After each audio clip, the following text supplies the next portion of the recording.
This is the Global Podcast Network, where executives and professionals connect, share, and inspire. Stay tuned for the conversations that drive success.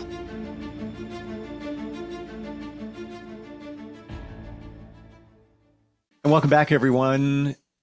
I'm sure that you know somebody who's dealt with or dealing with cancer, or maybe it's yourself. A lot of treatments out there, a long road to recovery and healing. We're going to talk about cancer today through the lens of a holistic healer. Radically different. Going to learn a lot today. She's known as the Optimal Vitality Guide, and she's somebody who's dedicated to achieving optimal health, getting us back to where we were. And that includes pretty much everybody restoring their potential and seeing things a little bit differently through the lens of holistic healing. Dr. Huang joins us today again on the program. How are you today? Very good. Thank you. And thank you for the invitation. I'm so glad to share my insight for working with 20 years with an oncology patient. I'm honestly very excited to dig into this and get your thoughts on it.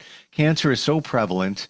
It's more and more cases are being diagnosed. We could look at the reasons for that. We have different theories, microplastics, tainted food supply, on and on and on and on and on.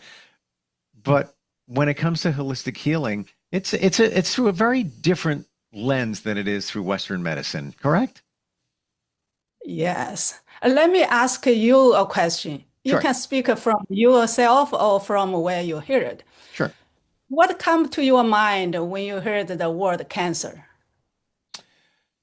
Comes to my mind is cells that have been disrupted, something out of balance in your body. It can potentially come from your environment, your emotional situation. It's not just, hereditary genetics. I just got cancer. There's more going on there than just that. There's many other factors connected to it. Thank you so much. You speak from a holistic healing point of view. All right, doctor, I'm going to tell you right now that there's 60 stitches on my neck from cancer 4 months ago. And that was skin cancer. Oh. I was told it was stage 3. Okay. They were incorrect. I went with my intuition, which was spot on. I'm very humble, but I'm going to say I knew it wasn't stage 3. And surgery, all gone. It was squamous cell. First time I've ever had it. I've had basal before, but it came on in 10 weeks. And, I'm digressing here, but just for illustration purposes, I had a weird virus 2 months before, out of nowhere. Strange. I haven't had a fever in half my life. I had fever for 4 days. I am convinced that fever led to the exasperation of that cancer, and even high ferritin levels and things like that. So I'm not a holistic healer, but it's definitely on my radar. Yes, thank you for that.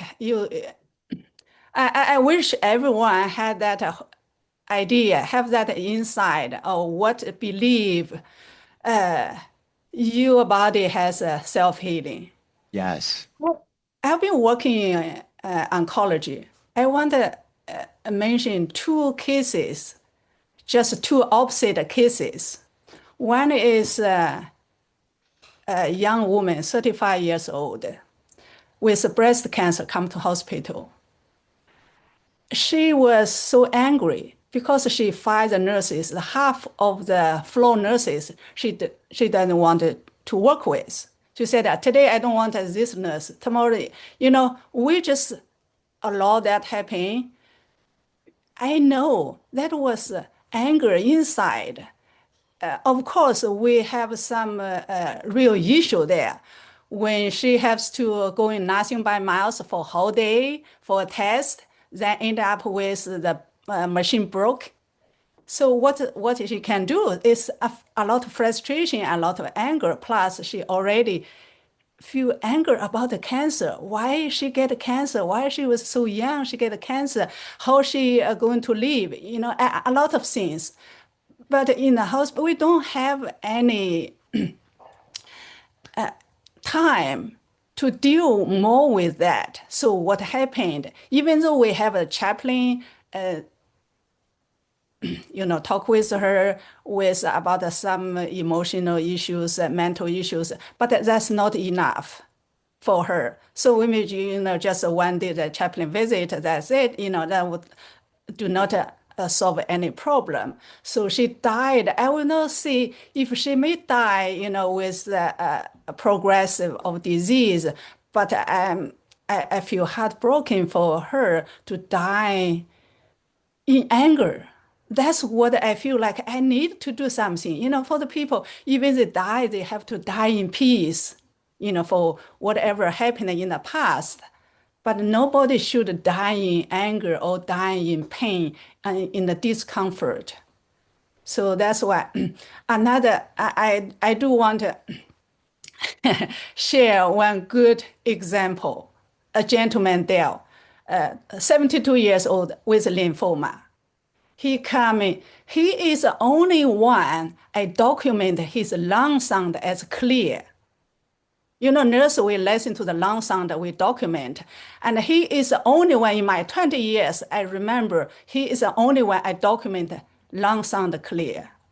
So you will see most of the people, thousands of the people, you are not even breathing enough, not even effectively breathing, how you can heal yourself. There is one, and his wife always coming with him, and he had a chemo. The chemo is better for the lymphoma or leukemia. That kind of blood cancer is very good, is curable. So he was cured. When he left, we all celebrate. We said, you graduated from the school. Okay, but what is a cancer? I want to use two analogies so the lay people can understand what's there. They can understand cancer better. So in Western medicine, we all study the genes. We explore smaller, and to the gene. We go deeper, go to smaller, to the gene. So we have the gene mutation. When the gene mutation, we said, okay, so that's the problem is a gene. So we can target this gene so we can cure the cancer. But the people with the breast cancer especially have one kind of, they call the triple negative. It was negative of the gene mutation. So they do not have a gene mutation. Why they still have a cancer? It's hard to treat. They have that. And I will talk about cancer cell biology later, use the science, then we'll know why this conventional treatment is not enough.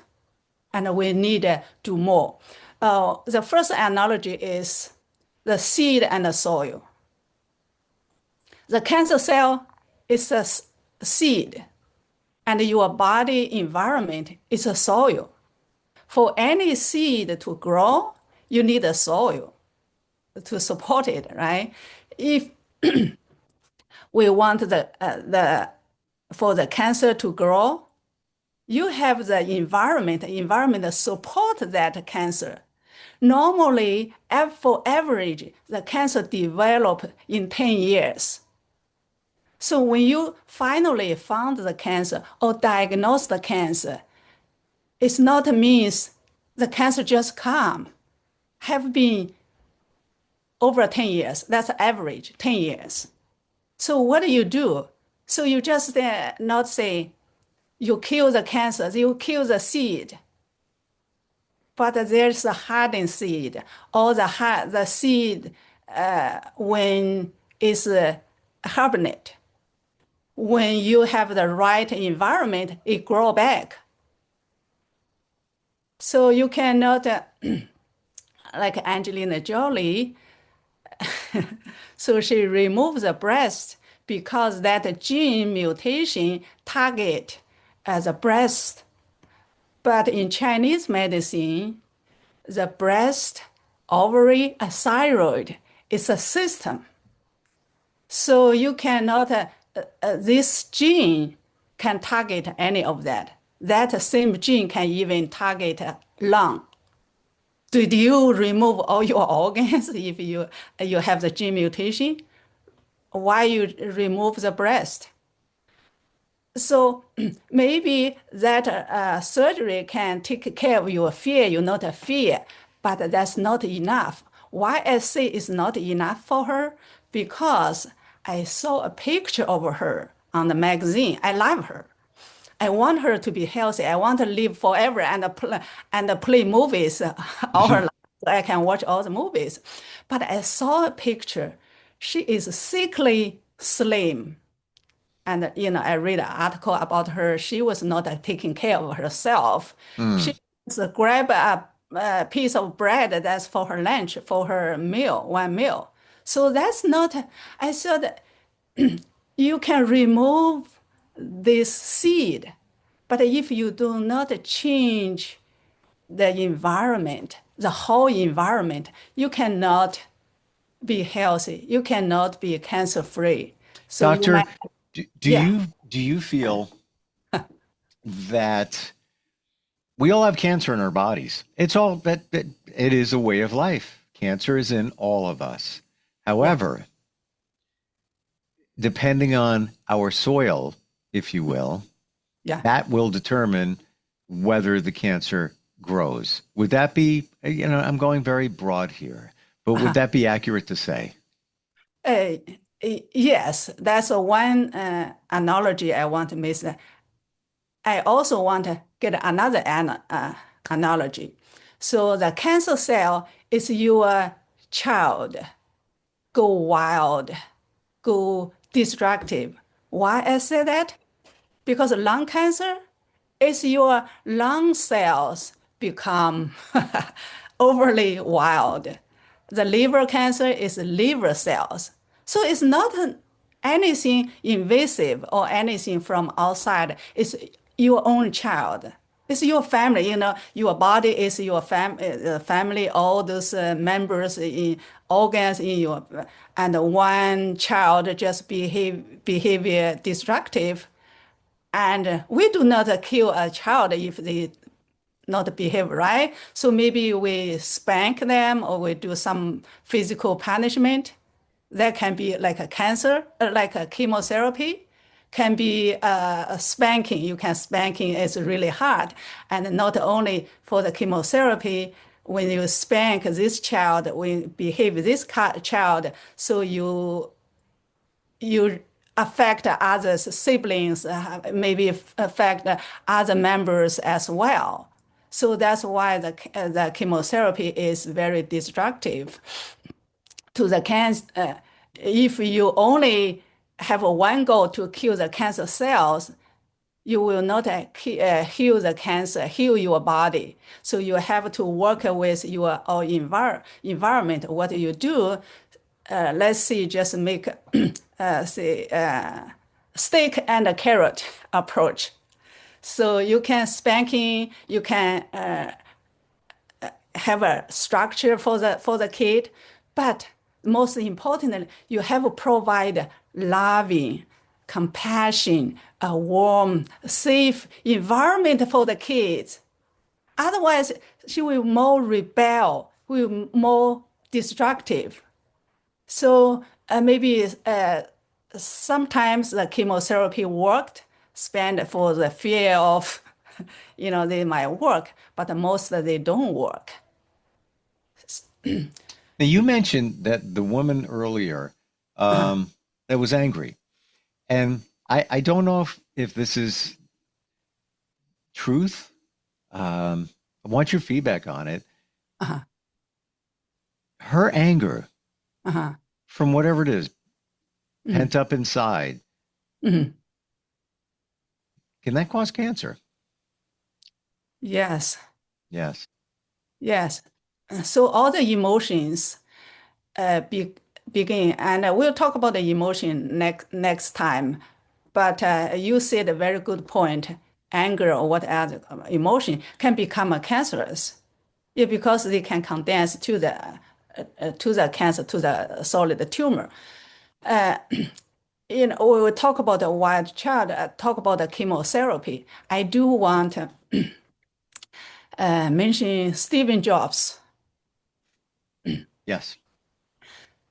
So this year in October, Stephen Jobs died 14 years. So I see, through reading the book about him, about what I understand him, what I understand about the cancer. Because I heard so many people said, "Oh, he's rich and he can do all the advanced treatment, and why he don't go that? Why he just rely on the carrot juice or something?" But it's not the point. I think because at the beginning, Stephen Jobs want to heal his body, want to adjust. But why is not that enough? Because the tumor already in there, already big. Because the doctor suggests that, okay, you need the surgery, others will be too late. But he believed, as a man with a strong mind, he believed himself. He believed he's very creative. He's believe in his all his ability, but he's also believe his body healing. So that's why he do something radical different treatment, or he was weak. So that's okay. But until finally he accepted surgery. So I'll see why the surgery is necessary. Like the wild child took a big rocks into the house. Of course, you want to remove the rocks. So that's a surgery good for. And until I think that finally Stephen Jobs choose the surgery and also the suggestion that chemotherapy after that is based on he already, when the people will have the strong mind, when they accept something, they totally believe it. So they totally believe the doctor saying that. What I'm saying is the surgery is necessary to remove the tumor, but not the immediately chemotherapy. So you're saying surgery to remove the tumor, but in many cases, don't jump right to chemotherapy? Yeah, that's correct. Let me give you the book mentioned about his surgery is 2 feet long, just around his waist. He wrote to his employee, "I will be back in month and a half, go back to work." So that's a surgery, and the successful surgery remove the tumor, and he's in healing. For the 2 feet of surgery, you need the time To to recover. recover. Then you see, maybe the chemotherapy not necessary, but he had chemotherapy. He become to the side effect that everything go beyond. So you do not give the body a time to heal. Let's just look at a small tree. You cut the tree can just grow back. But what if you pour the hard water in there? Today to the hard water, tomorrow for the frozen it, how it can heal? Same thing like your body has that big of a surgery, need a lot of energy to heal. Why you get another steak? You've already beaten it. First of all, Yeah. let's even rewind from there. So he was on the cancer journey. That's got to Yeah. take a toll in terms of you emotionally, then physically, then you have the Yeah. surgery. All of that added up, you need time Mhm. to recover, like major time to recover. Um, Mhm. he was so fixed on working, getting right back to work, and Yeah. then chemotherapy. There's another hit to the body right after that. Um, Are you saying that maybe he should have taken more time in between the surgery and then the chemotherapy or whatever came next? Yeah, yeah. I do not know exactly what happened in the medical field. That's a privacy, but I'm just reading the book. The book, Right. someone has been following him many years. Write a book. I think is more accurate about what happened in. He he wrote the email to his employee is after surgery, so he believed the surgery was successful, everything is going well. That's his hope, and also maybe doctor tell them, okay, you'll be back to work like that, and when they Mm. did chemotherapy, so needed to question uh, because. In the hospital, I heard a lot. So doctor said, I give you the option, so if you want chemotherapy or not. And the people get the impression that if I do not get the chemotherapy, if I do not kill all the cancers, like surgery removal, and there you have leftover cancer cells, the chemotherapy, that's a rationale. So you have to kill the rest. No, not necessary. That's a convention. That's modern medicine. Tell them, all those that. Let me just add a quick added biology for that. The cancer cell biology. There's a science. The 10 hallmarks, but I will want to mention only 5. So why is not enough? The first one, the cancer cell thrive in harsh condition. Mm. Heat, cold, lack of nutrients, the cancer survive. That's why people said, okay, I want to starve the cancer. No, you cannot starve cancer. You can only starve yourself. The more harsh the condition, the better for cancer cell, but the worse for you. Wow. So again, so you need to heal yourself. You need to support yourself. The second one, the cancer cell override the death signal. The normal cell started develop, divide, and then died. Send a signal. There's a signal. There's a limit. Then died. But the cancer cell override this death signal. So they do not listen to the signal. So that's why they just keep modifying like a copy machine. The third one, they hijack your immune system. They trick your body defense into helping them grow. The cancer cell can even recruit bystander, like the terrorism organization recruit these warrantless young people, work for them. So even your immune system just don't know what to do. Actually, helps the cancer cell. The number Wow. 4, yeah.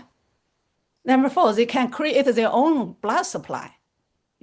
Again, tied to the first one, if you starve them, they can regrow their blood supply. So they keep growing. That's why sometimes the chemo maybe bring a cancer cell to other place. It's possible. So because to the side, then they can grow the blood supply. They can grow again. So you cannot totally kill the cell. They said, okay, cancer cell, you mentioned earlier, we have a cancer gene and anti-cancer gene. Everybody has that. Every human body, even an animal, have that cancer gene in your body. So you cannot wipe out all the cancer cells, but you were only able to wipe the white blood cell. After chemo, the white blood cell go to 0.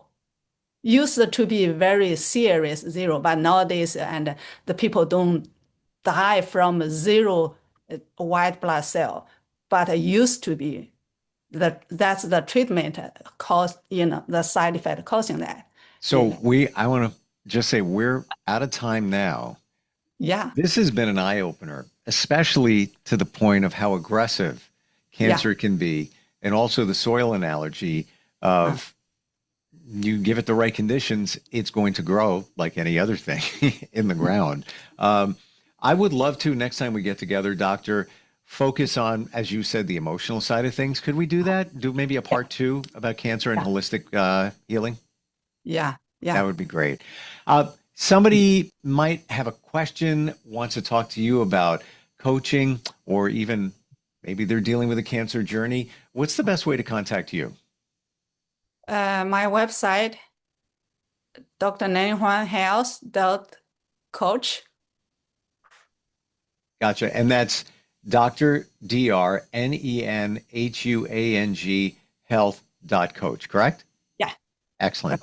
Yeah. Thank you for all the insight, Steve Jobs. I started studying him a little bit, and even during his cancer, he tried some different treatments that maybe wasn't available to others because, financially he was doing great. Still took him out. Lots to learn here. Appreciate you being with us and looking forward next time we get together. Thank you so much. And thanks for the listeners. Well, thank you. We'll be right back. This is the Global Podcast Network, where executives and professionals connect, share, and inspire. Stay tuned for the conversations that drive success.